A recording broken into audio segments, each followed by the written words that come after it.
Hello student, मैं हूं A K. Gupta और बेस्ट एग्जाम में आपका स्वागत है। आज हम बात करेंगे परमार वंश के बारे में, जो कि राजपूत वंश से रिलेटेड है।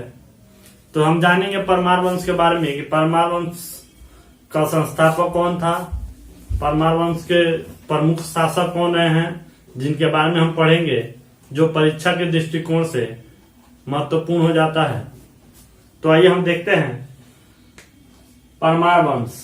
परमार वंश के संस्थापक जो हैं प्रेमचंद्र राज और कृष्ण राज हैं। ठीक है, इनकी राजधानी जो थी धारा नगरी थी। परमार वंश की राजधानी धारा नगरी थी और परमार वंश के जो प्रमुख शासक रहे हैं वो है राजा भोज। तो कुल मिलाकर हम बात यही करेंगे, प्रमुख शासक के बारे में ही हम पढ़ेंगे परमार वंश में, राजा भोज से रिलेटेड कि राजा भोज के कौन कौन से कारनामे हैं, कौन कौन सी उनकी कृतियां हैं जो कि विख्यात हैं। तो आइए हम बात करते हैं अगली कड़ी में राजा भोज से रिलेटेड। तो राजा भोज के पिता जो थे सिंधुल थे। राजा भोज के पिता सिंधुल ने अपने एक और पुत्र थे, इनके बड़े भाई मुंज को उन्होंने बुलाया और उनको राजा भोज को सौंप कर उनकी मृत्यु हो गई। यानी राजा भोज जब 5 साल के थे उसके पश्चात उनकी मृत्यु हो गई और राजा भोज की जिम्मेवारी मुंज पे चली गई। तो मुंज राजा भोज की जिम्मेदारी नहीं उठा पाए और वो जो है राजा भोज की हत्या करने के लिए वत्सराज को बुलाए और बोले कि तुम राजा भोज को ले जाओ और ले जाकर इसकी हत्या कर देना। वत्सराज ले गए। वत्सराज जो है काली माता के मंदिर के पास ले जाकर इनकी बलि चढ़ाने के लिए ले गए। तो इनकी बलि चढ़ाने के लिए ले गए तो इनको राजा भोज को पता चल गया कि इनकी बलि चढ़ाने के लिए वत्सराज इनको लेके आए हैं। तो पता चलने के पश्चात क्या हुआ कि राजा भोज जो है अपनी जांग को चीर दिया और चीर कर लहू निकालकर एक पत्ते पर कुछ वाक्य लिखा और बोला कि आप जो है सो इसको ले जाकर मुंज को दे दीजिएगा। ठीक है, जैसे ही इनके द्वारा यानी राजा भोज के द्वारा इस किए गए कारनामे को देख वत्सराज दंग रह गए और उनकी हिम्मत नहीं हो पाई कि वत्सराज की मृत्यु या बलि दे सके। तो वो किए क्या कि राजा भोज को ले जाकर अपने घर छुपा दिए और मुंज से जाकर मिले और उनको बताया कि मैंने जो है सो राजा भोज की हत्या कर दी, यानी बलि चढ़ा दी। और एक आभासी सिर जो होता है उसको लेकर उनके पास लेके गए और बोले कि लीजिए देखिए मैंने राजा भोज की बलि चढ़ा दी। ठीक है, और उसके बाद जो है सो एक पत्ते को दिया और उन्होंने कहा कि ये राजा भोज ने आपको देने के लिए कहा था। जैसे ही पत्ते उनके हाथ में पड़े और वो पढ़े, उसके बाद वो व्याकुल हो उठे, रोने लगे, बहुत चिंतित, क्या बोलते हैं, एक तरह से लगा कि टूट गए हैं। पता नहीं क्या लिखा था उस पत्र में कि वो बहुत ही छिन्न भिन्न की अवस्था में हो गए। ठीक है, तो उसके बाद जो है सो बहुत रोने लगे, बहुत छिन्न भिन्न हो गए। तो उनको देख वत्सराज की को दया आई और उन्होंने जो है सो राजा भोज को लाकर उनके सामने खड़ा कर दिया। जैसे ही उन्होंने राजा भोज को देखा वो बहुत खुश हुए और उनको गले लगाया और माफी मांगी। और क्या हुआ कि अपने जितनी भी संपत्ति थी वो सब राजा भोज के नाम करके और वो वनवास को चले गए। इट मीन्स कहने का मतलब है कि वो जंगल को चले गए, यानी जितनी भी सुख भोग विलासिता, जितनी भी राज्य व्यवस्था में जो भी होता है वो सब त्याग करके, यहाँ तक कि अपना घर भी त्याग करके वो जंगल चले गए।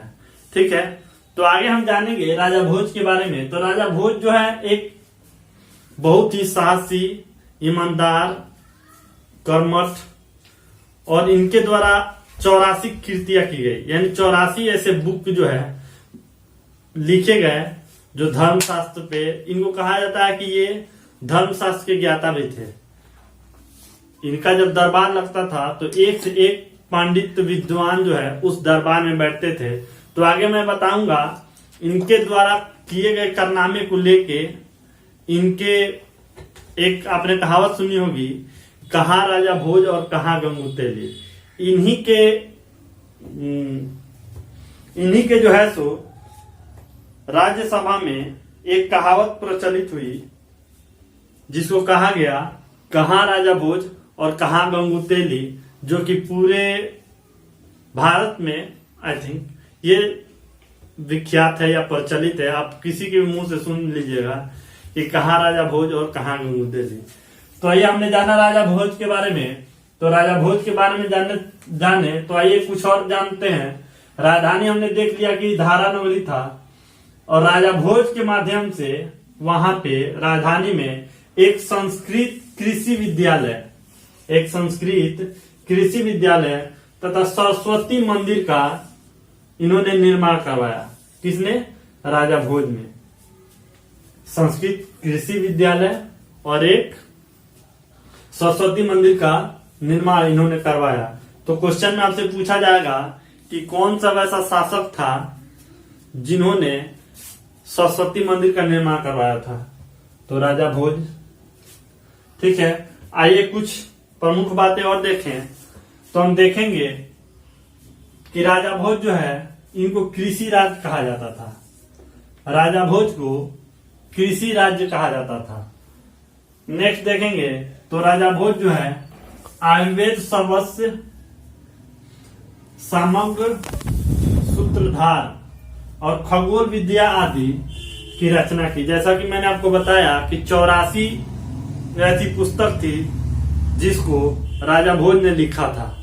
ठीक है, उसके बाद देखेंगे हम भोजपुर नामक नगर जो है राजा भोज ने ही बसाया था।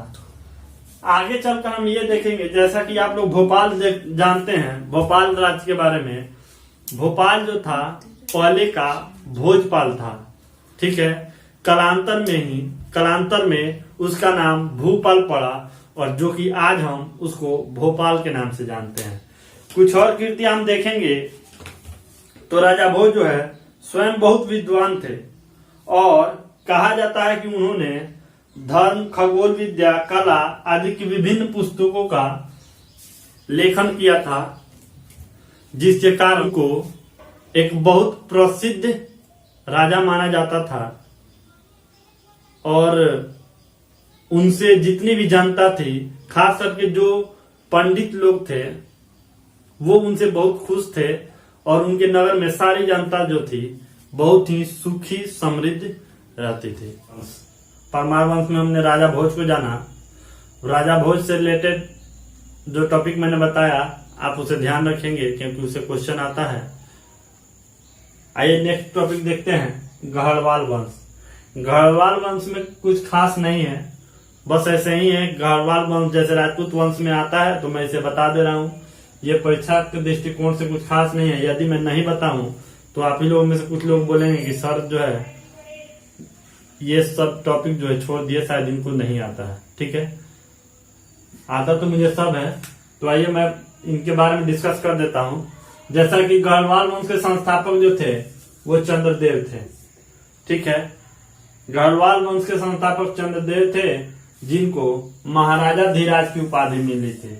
महाराजा धीराज की उपाधि से चंद्रदेव को नवाजा गया था। नेक्स्ट ये देखें तो गढ़वाल वंश की राजधानी जो थी बनारस में स्थित थी। आप जानते हैं बनारस को काशी के नाम से भी जाना जाता है।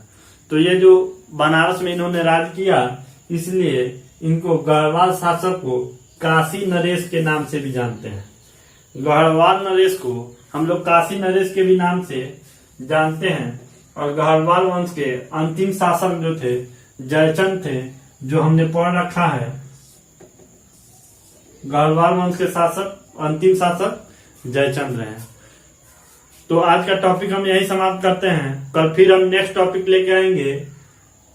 इसी में अभी बहुत सारा बाकी है, चौहान वंश बाकी है और भी कुछ वंश हैं जो बाकी है, इनको लेके हम नेक्स्ट क्लास में आएंगे। तब तक के लिए धन्यवाद। और आपसे यही गुजारिश है कि आप इस वीडियो को ज्यादा से ज्यादा शेयर करिए, लाइक कमेंट तो बिल्कुल कीजिए कि आपको ये क्लास कैसा लग रहा है, और यदि आप पढ़ रहे हैं तो इससे आपको बेनिफिट हो रहा है या नहीं हो रहा है, आपको ये क्लास जो है तो समझ में आ रही है या नहीं आ रही है। अन्यथा मेरे पढ़ाने का कोई फायदा नहीं है, मैं पढ़ाता जाऊँ और यदि आप ना समझे तो इससे कोई बेनिफिट नहीं मिलने वाला है। इसलिए आप कमेंट जरूर करें। मैं हमेशा यही कोशिश करता हूँ कि अपना बेस्ट दूं ताकि आप बेहतर समझें और एग्जाम में आप बेहतर करें। मेरा हमेशा से यही प्रयास रहा है और आगे भी रहेगा। मैं कोशिश करूंगा जितनी बेहतर से बेहतर तरीका हो मैं उसको आपके सामने डेराइव करूं ताकि आप बेहतर समझें और आप एग्जाम को बेहतर करें। तो मिलते हैं नेक्स्ट सेशन में। हंसते मुस्कुराते रहिए और हाँ, अपनी पढ़ाई को जारी रखिए, कंटिन्यू रखिए। आप इस वीडियो को जरूर रेगुलर बेसिस पे आप देखिए। मैं कोशिश कर रहा हूँ कि पर डे एक वीडियो अपलोड करूँ ताकि आपका जो आने वाला एग्जाम है, जैसे रेलवे का भी अभी दे दिया है नोटिफिकेशन, दिसंबर से होने वाला है, और बिहार दरोगा है, और भी सारे एग्जाम है, बीपीएससी पीटी आने वाला है 66।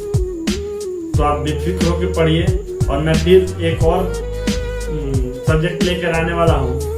पॉलिटिक्स में हम लोग देखेंगे एनसीईआरटी, लक्ष्मीकांत, लुसेंट, इन सब का कॉम्बिनेशन आपको मिलने वाला है। बहुत ही बेहतर क्लास जो कि आपको जितने भी एग्जाम आएंगे उनमें आप बेहतर करेंगे। आप विश्वास रखिए, बस आप क्लास कंटिन्यू रखिए। इसलिए थैंक यू, धन्यवाद।